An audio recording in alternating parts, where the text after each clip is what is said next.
Mangga pakai.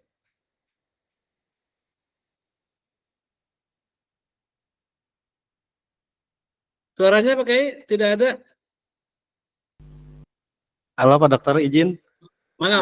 Siap. Izin saya nyimak dulu. Ini baru hadir jadi antrian terakhir aja dulu ya. Ini masih ini saya masih lihat absennya dulu ini. Oke, gitu ya. Izin Pak Dokter. Oke, kita lanjut ke yang lain dulu ya. Ibu Faula Atika. Ibu Faula Atika, mangga.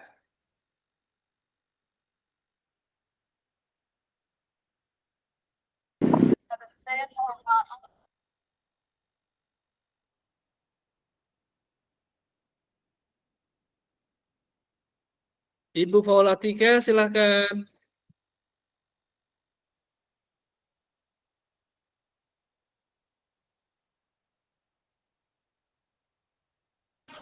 Keluar Pak dosen tadi. Oh, keluar. Oke.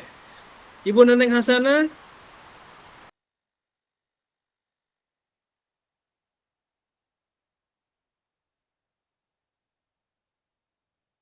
Ibu Neneng Hasanah.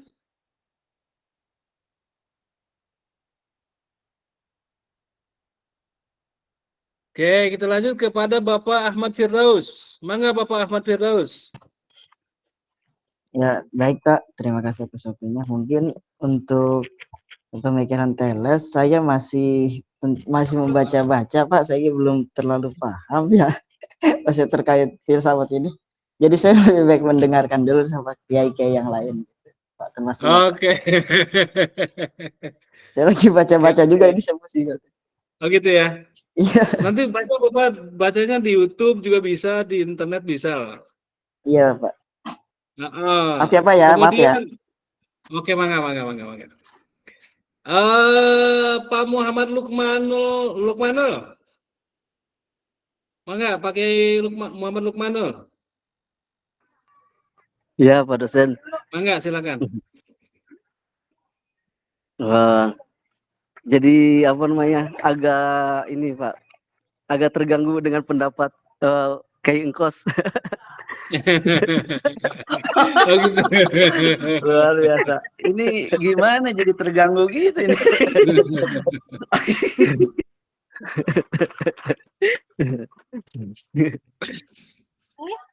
Ya, ini unik Pak. Kalau dari yang saya pernah baca gitu ya, Thales ini unik sekali. Saya salah satu yang pernah disematkan oleh Aristoteles bahwa beliau itu filsuf pertama gitu ya.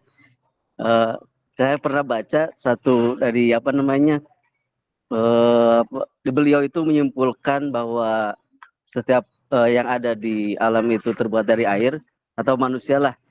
Beliau itu menyimpulkan kajiannya itu dipengaruhi oleh sifat-sifat dari manusia gitu. Kalau saya pernah baca gitu, yang sudah tertanam di dalam diri manusia. Makanya beliau menyimpulkan bahwa manusia itu dari air seperti itu. Gitu aja Pak dosen. Yang saya Oke, tahu terima lah. kasih. Iya. Ya, Hmm. Pak Muhammad jangan terganggu sama pakai engkos ya. Siap.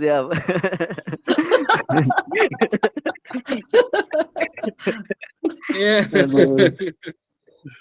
Oke, Bapak Dede Suparman. Mangga Pak Dede. Izin menyampaikan pendapat. Terima kasih untuk kesempatannya. Mangga. Terkait dengan pertanyaannya itu kan kaitannya antara murid dan guru ya, Ya. yang sama-sama diciptakan dari air gitu ya Pak dosen ya. Nah, jika di pendapat saya nih Pak dosen, jika kaitannya dengan guru dan murid yang sama-sama berasal dari air, mungkin menurut saya guru itu harus bisa memanfaatkan potensi peserta didik gitu ya. Seperti air, karena air itu kan potensinya banyak gitu, ada baik buruknya, ada bahayanya gitu ya. Nah, maka kita harus menumbuhkan potensi baik peserta didik untuk tumbuh gitu. Seperti air dapat menumbuhkan tumbuh-tumbuhan yang bisa dimanfaatkan oleh manusia gitu ya. Nah, kita pun sama sebagai guru mungkin harus bisa menumbuhkan peserta didik itu agar generasi masa depan nanti bisa bermanfaat untuk orang banyak gitu. Mungkin itu pendapat saya Pak dosen. Terima kasih. Oke, terima kasih ya. Ini baru pada tataran normatif semua ya. Oke, terima kasih Pak Dede. Ini Sama-sama. kepada kaum ibunya nih, kaum ibunya di mana nih kaum ibunya nih? Bu Faula Atika, mangga Bu Faula.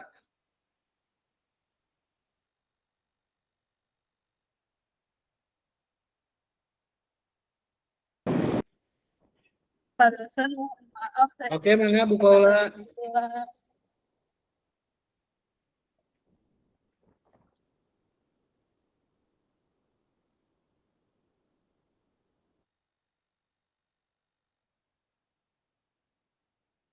Oke, silakan Bu Faula.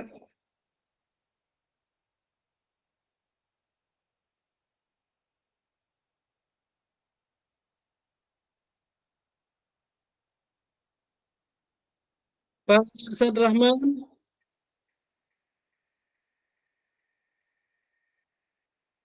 Oke, Bu Faula mangga. Di perjalanan, mohon Oh, maaf. di perjalanan ya. Hati-hati Bu Paula, hati-hati ya, hati-hati di jalan. Iya itu helmnya kelihatan banget ya. Hati-hati Bu Paula, hati-hati, hati-hati selamat jalan, hati-hati. Iya, Pak Pak Irsyad Rahman, mangga Pak Irsyad Rahman.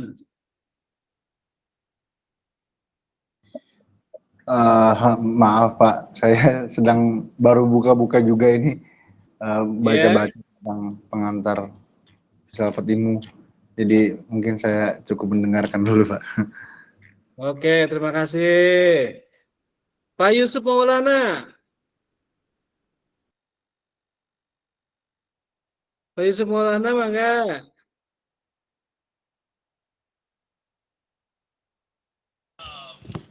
Mangga Pak Yusuf. Sambil kuli Pak dosen, ini jadi security Pak dosen.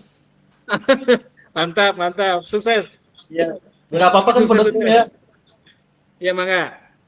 Ya baik. Oh, gitu. Ada pun pendapat saya Pak dosen dengan teorinya Thales sih Pak dosen? Thales. Ya. Ya. Ada pun dikaitkan dengan pendidikan, kalau menurut saya itu tadi sesuai dengan apa yang disampaikan oleh guru saya di sini ada Ustadz Eko Napsuro, bahwa anak didik itu tinggal gimananya kita gitu. Kalau misalkan dikaitkan dengan air, berarti murid kita pun air gitu. Ketika air itu dapat kita manfaatkan dengan sebaik mungkin, maka murid tersebut akan menjadi baik. Bila mana kita mempunyai anak didik untuk kita didik menjadi buruk, ya maka akan menjadi buruk. Seperti itu Pak dosen, izin. Oke, terima kasih. Selamat, semangat Pak Yusuf Maulana ya.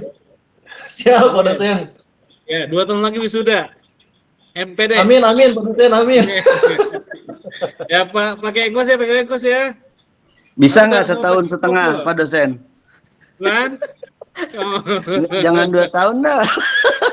Nawar itu nawar. Bercanda Pak dosen.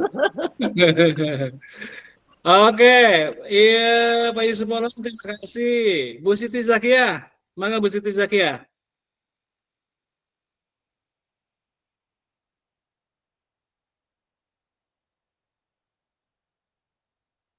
Bu Siti Zakia, silakan.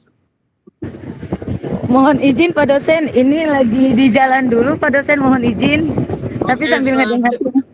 Mohon Oke, izin ya Pak hati-hati dosen di ya. jalan ya, hati-hati di jalan. Mudah-mudahan selamat sampai tujuan. Sambil dengerin Pak dosen ya. Ya, makasih. Kita langsung ke Pak Biolog lagi, mangga Pak Biolog lagi. Ada yang disampaikan lagi Pak Biolog? Tentang air Pak dosen, Betul? pemikiran air. Apa masuk diterapkan ke pendidikan Pak dosen di kelas ke anak? Boleh. Silakan. Ya betul Pak dosen. Emang tadi banyak sekali pendapat-pendapat dari para teman-teman mengenai air, ternyata benar air itu kalau kita terapkan atau dalam manusia atau dalam pembelajaran lah, misalnya tadi di kelas, ya ketika gurunya baik, insya Allah juga anak muridnya juga baik. Mungkin ketika misalnya gini, guru ada sifat yang jeleknya keluar, pasti akan ditiru oleh murid, biasanya gitu Pak dosen. Jadi ketika gurunya sopan santun, berakhlak, insya Allah muridnya pun bisa mengikuti akhlak tersebut. Mungkin begitu Pak dosen untuk air. Terima Ya, kasih. Oke, ya, nanti terima kasih Pak dosen. medianya itu adalah kurikulum ya Pak ya. Siap, Seperti yang tadi siap, seperti yang tadi saya contohkan kepada Pak Suherman. Kalau Pak Suherman ada di atas, kemudian airnya ada di bawah, air itu dibutuhkan ke atas oleh Pak Suherman, maka Ya. alatnya itu adalah kurikulum. Ya, jadi alatnya itu ya. Siap. Mangga Kiai Ari Sodikin, mangga. Oh ya, mangga. Pas belum Pak? Masih ada? Cukup Pak dosen, cukup. Ya, oke. Pak Kiai Ali Sodikin, mangga.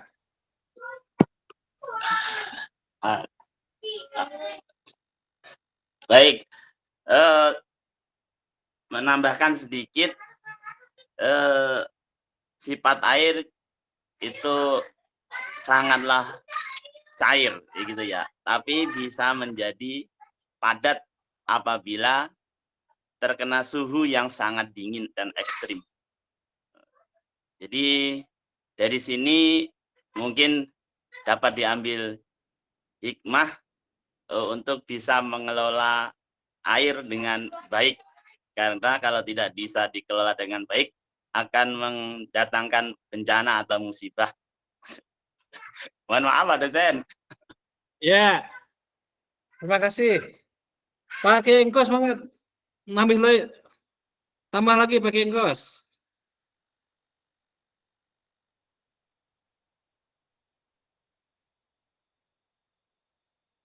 Pak Kiai Deni, Alhamdani mangga.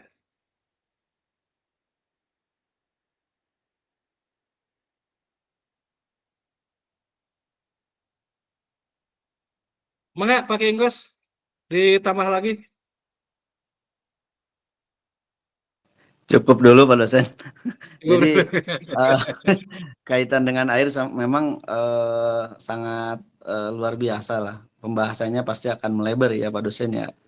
Ya apalagi kalau dikaitkan dengan guru dan murid, ya udah jelas lah. Ada istilah guru kencing berdiri, murid kencing berlari gitu ya. Mungkin istilah ini juga harus jadi bahan ini warning buat kita sebagai guru ya. Berarti harus menjadikan uswah buat para murid-muridnya, karena memang yang saya rasakan juga luar biasa Pak dosen.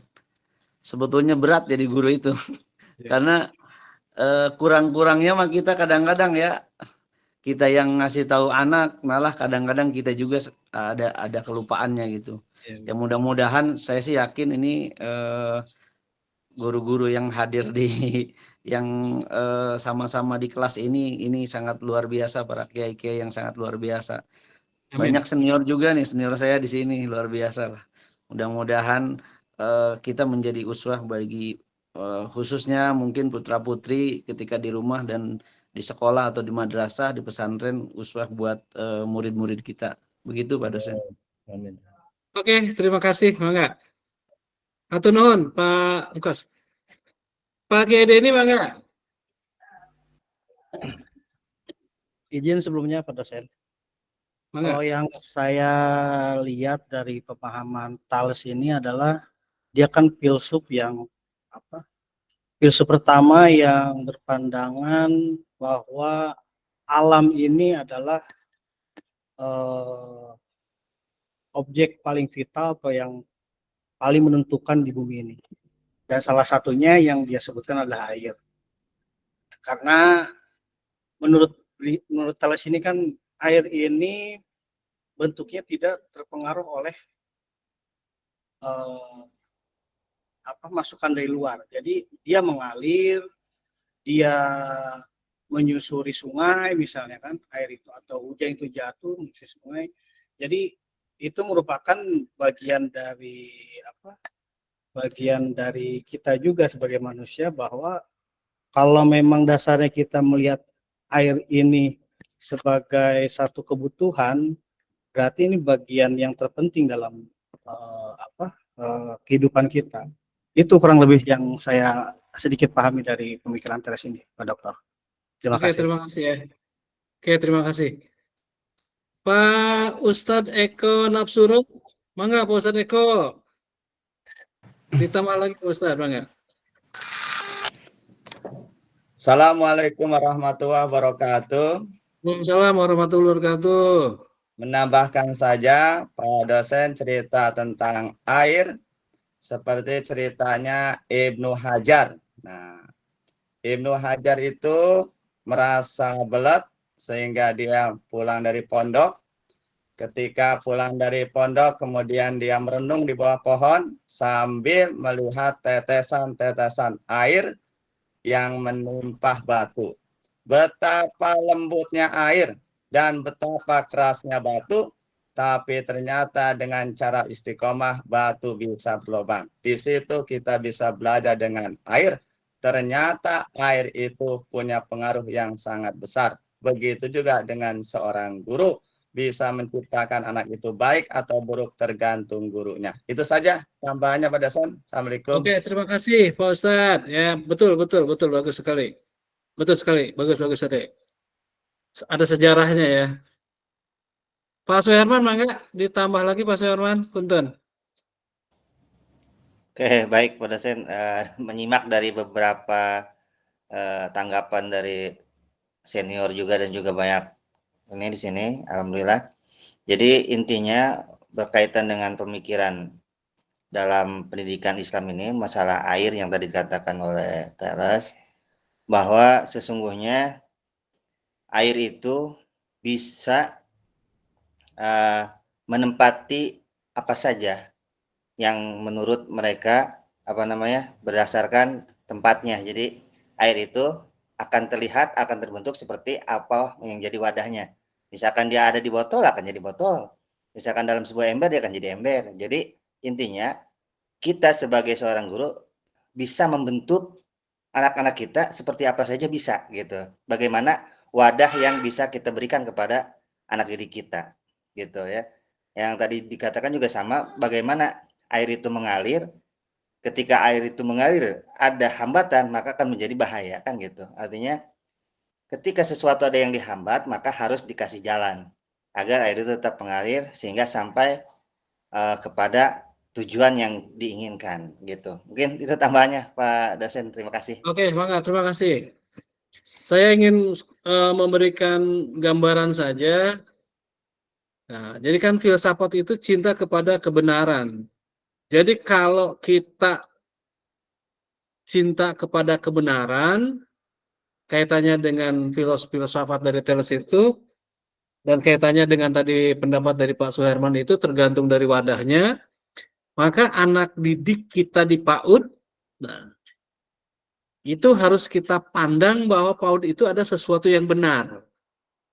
Untuk apa? Untuk menuju apa? Nah ini Pak, harus ditetapkan dulu tujuannya. Dan tujuan itu harus benar gitu. Kemudian masuklah anak itu kepada SD atau MI gitu. Nah, SD itu kan sebuah tempat, sebuah wadah untuk anak-anak kita. Nanti ketika dididik 6 tahun di SD itu, tujuan SD itu apa?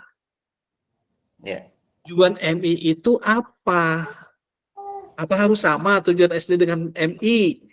Nah, nanti tinggal dipikirkan itu oleh para pemikir di kurikulum. Masuklah ke SMP, masuklah ke MTS, masuklah ke paket B misalnya. Itu juga harus dicarikan dulu kebenaran paket C, paket B, kebenaran tujuan SMP, MTS, dan sederajat itu apa gitu. Nah itu yang harus kita ini harus aktif untuk membuat sebuah tujuan pendidikan. Ya. Misalnya hari ini saya mengampu mata kuliah filsafat pemikiran Islam gitu. Tujuannya adalah supaya para mahasiswa pasca ini dapat memahami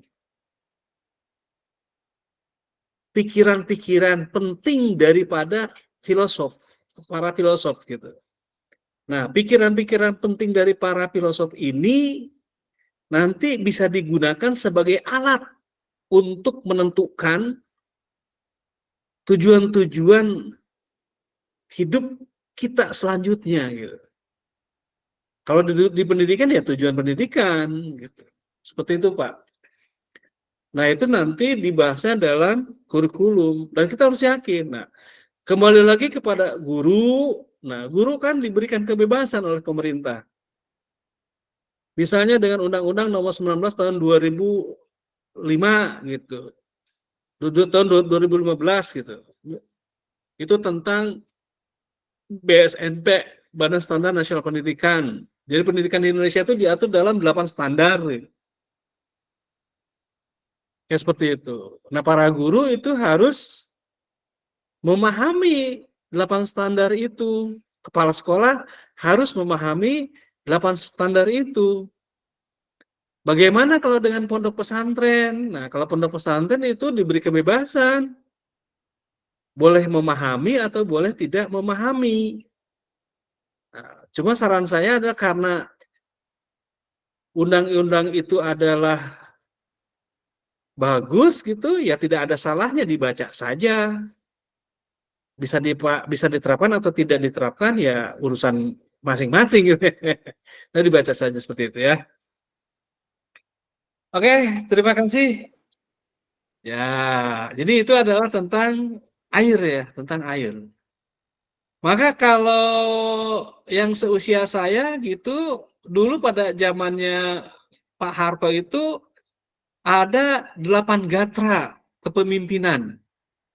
Ada nggak yang seusia dengan saya hari ini nih? Yang sudah 57 tahun. Kalau tidak ada berarti belum mengalami Pak kepemimpinan seperti yang dibawa oleh Pak Soeharto itu. Ada gatra angin. Nah, jadi kepemimpinan seperti angin. Ada gatra air.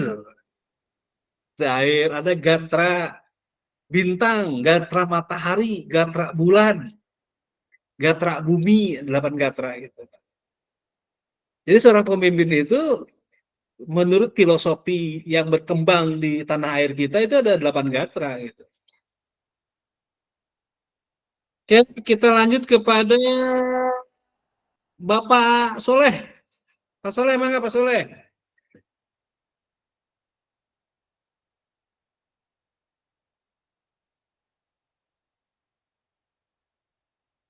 Pak Soleh, silakan Pak Soleh. Atau dilanjut ke Pak Hasbiullah lagi?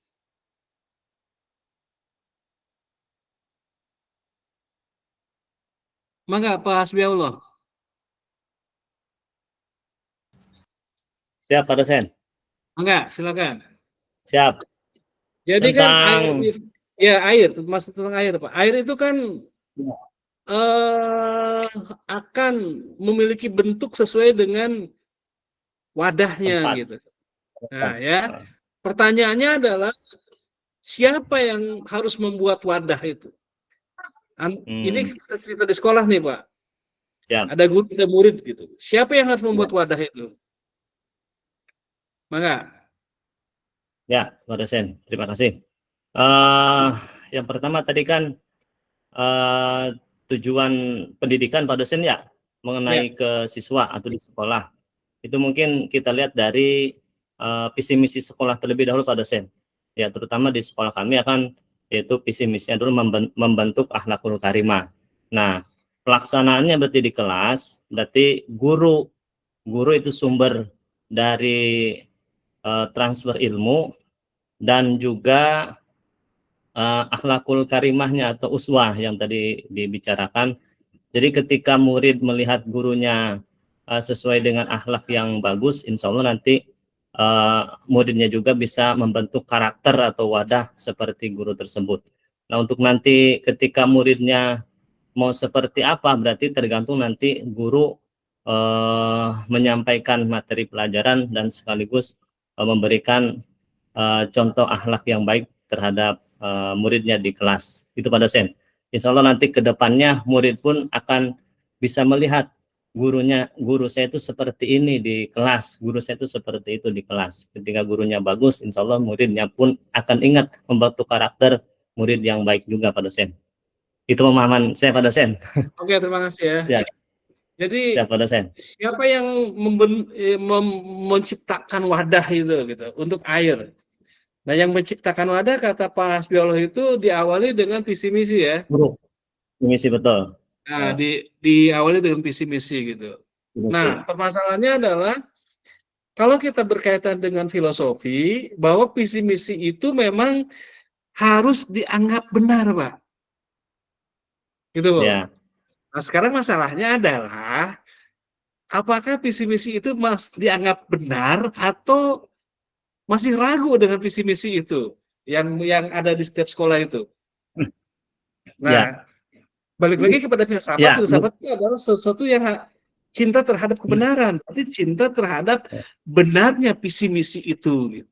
Maka.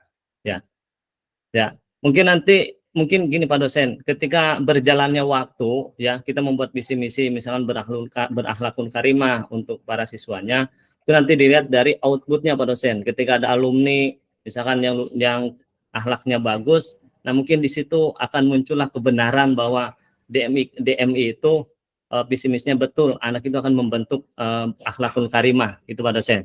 Jadi berjalannya waktu, ketika anak sudah menjadi alumni, akhlaknya bagus, berarti output dari visi misi tersebut terbentuk sifat yang bagus itu Pak dosen. Itu. Oke, good ya. Oke. Siap. Terima kasih Pak Hasbiollah. Saya masih Siap, boleh Pak dosen. bertanya, masih boleh bisa bertanya Pak Hasbiollah. Halo, siap. Pak Suherman juga mangga. Silakan ditanggapi juga sama Pak Suherman juga. Begini. Kalau Pak Hasbiollah itu melihat kebenaran itu dari visi misi outputnya, nah, output kan nanti kan ada 3 kemungkinan Pak buat saya itu. Output itu ada 3 kemungkinan gitu kan. Ada outputnya positif sesuai dengan visi misi. Nah, ada outputnya yang negatif bertolak belakang dengan visi misi. Ada outputnya yang tidak menunjukkan kepada visi misi, bukan bertolak belakang, tapi tidak menunjukkan kepada visi misi gitu. Nah, ini satu objek dinilai oleh 3 kemungkinan. Gimana tuh Pak? Kamu itu benar, tapi kalau begitu salah. Kalau begitu ya tidak ada nilai. Jadi satu objek dinilai oleh 3 kemungkinan. Nah, kalau kita belajar matematika gitu, satu objek itu kan kemungkinannya 1, Pak. Benar atau salah? Betul salah. Ya ada, satu objek itu bisa benar, bisa salah. 1 tambah 2, 1 tambah 1 ya 2 ya 2. Selain 2 salah, itu menurut matematika gitu. Tidak ada 1 tambah 1 bisa 2, bisa 3, bisa 4, bisa 5. Itu matematika ekonomi boleh seperti itu. Tapi kalau matematika murni kan tidak boleh seperti itu. Gimana tuh Pak? Mangga bisa ditanggapi dengan yang lain, dengan Pak Suherman boleh? Ya, mangga. Oke, baik. Seru juga nih, sangat menarik. Jadi udah mulai menjurus ya Pak Dos ya, dan juga kawan-kawan yang lain. Betul tadi bahwa memang di lembaga itu anak itu memang jadi wadah itu kan tujuan.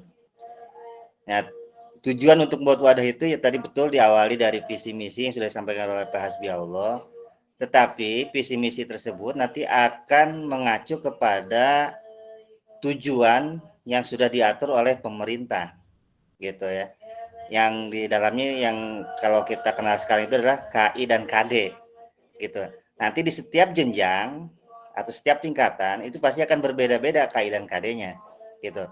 Nah, KI KD itu adalah suatu kebenaran yang harus kita berikan kepada anak sehingga ketercapaian itu akan bisa teruji jika kita sudah lakukan penyampaian sesuai dengan tujuan dari KD tersebut, gitu. Sehingga visi misi yang tadi sudah disampaikan itu akan terbukti kebenarannya itu dalam waktu yang lama biasanya, Pak dosen. Biasanya kalau yang saya pahami visi misi itu bergantinya bisa 5 tahun sekali, karena proses mencapai visi tersebut biasanya misi itu dilakukan selama 5 tahun dalam jangka waktu 5 tahun. Berarti kan ada tujuan-tujuan yang harus betul disusun agar bisa terbentuk wadah-wadah yang baik yang disesuaikan dengan visi tadi, gitu Pak dosen. Mungkin itu tanggapan saya. Terima kasih, mohon maaf. Oke, terima kasih. Pak Kiai Engkos, semoga. Silakan. Mangga Pak Kiai.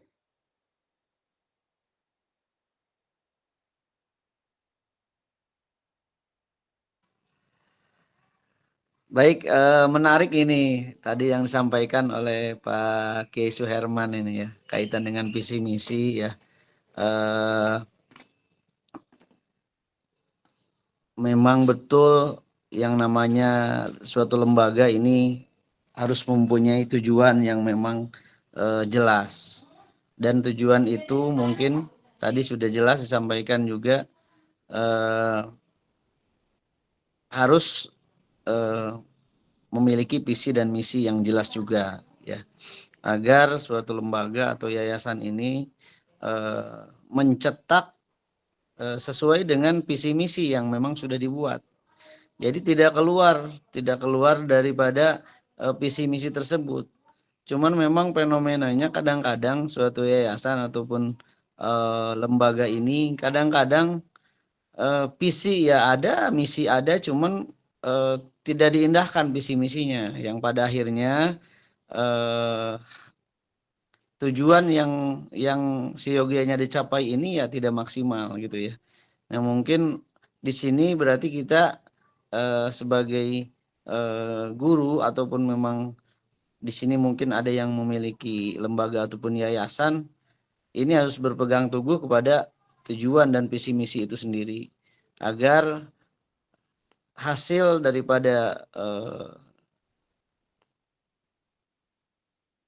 murid-muridnya ataupun santrinya memang sesuai dengan yang diharapkan oleh yayasan itu sendiri. Mungkin itu tambahannya Pak dosen.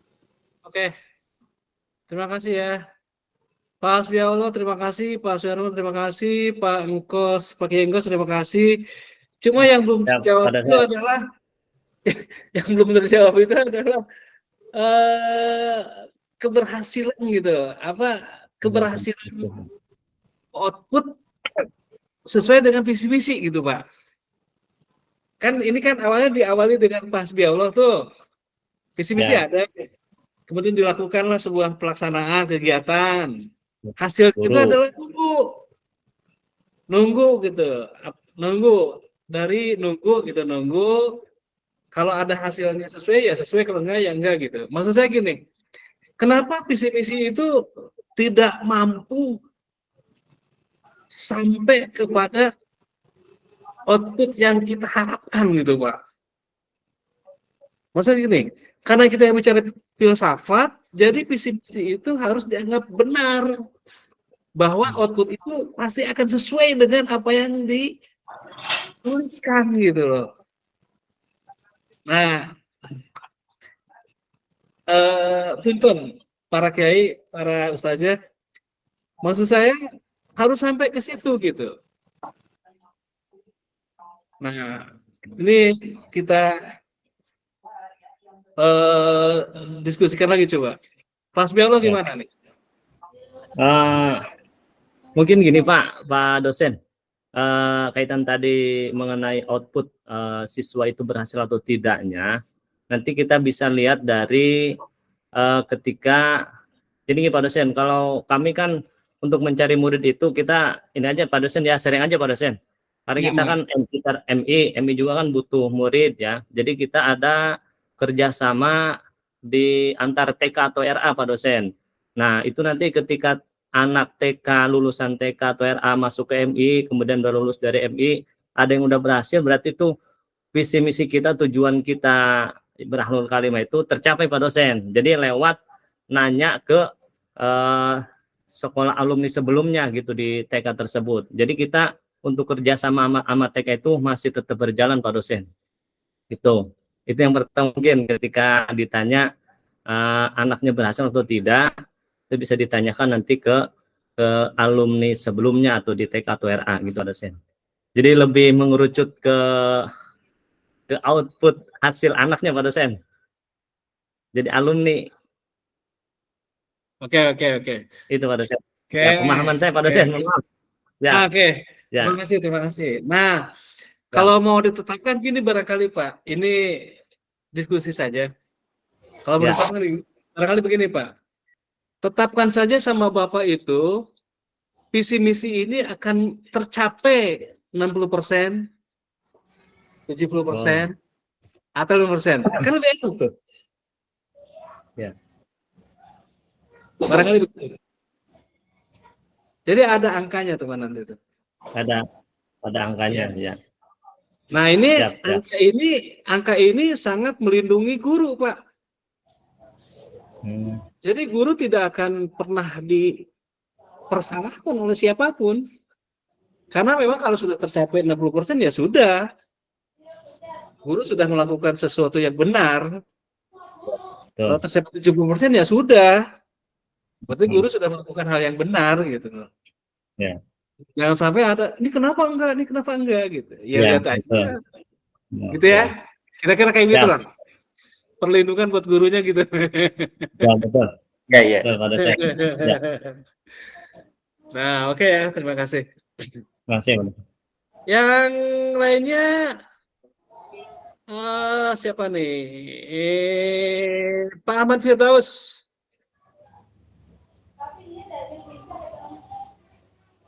Pak Ahmad Firdaus mangga? Ya, gimana Pak? Ya. Jadi harus yakin kepada apa yang kita buat.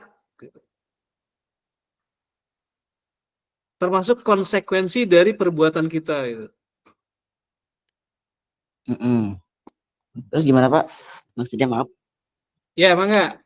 Jadi gini Pak, kata Pak Thales itu adalah manusia itu berawal dari air. Nah, kalau dikaitkan dengan sekolah, maka air itu akan terbentuk sesuai dengan wadahnya. Timbul pernyataan atau pertanyaan, siapakah yang menciptakan wadah itu? Dijawablah oleh Pak Hasbi Allah. Yang menciptakan wadah itu adalah visi misi. Ditanyalah oleh saya, bagaimana ada keyakinan terhadap kebenaran visi misi itu? Dijawablah oleh Pak Kiai Suherman dan oleh Pak Kiai Engkos. Mangga, Pak Ahmad Firdaus. Ya, baik, bismillahirrahmanirrahim. Ini Bapak, ini pemikiran saya.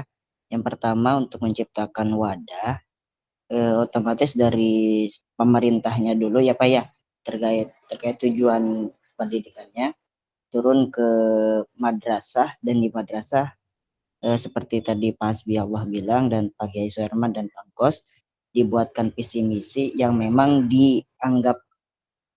harus dianggap benar ya, sesuai berdasarkan rapat kerja, dan memang terkait outputnya ya Pak ya, terkait output memang ada yang tercapai dan belum tercapai, dan bagaimana untuk tercapainya kan gitu ya Pak ya, untuk dianggap benarnya kan seperti apa gitu ya. Yang pertama memang mungkin dari sistem pembelajarannya gitu ya Pak ya, dari sistem pembelajarannya, terus dari gurunya juga yang memang seperti tadi Filsuf Thales, yang seperti air, yang memang sifat air itu mengalir, dan kita sebagai guru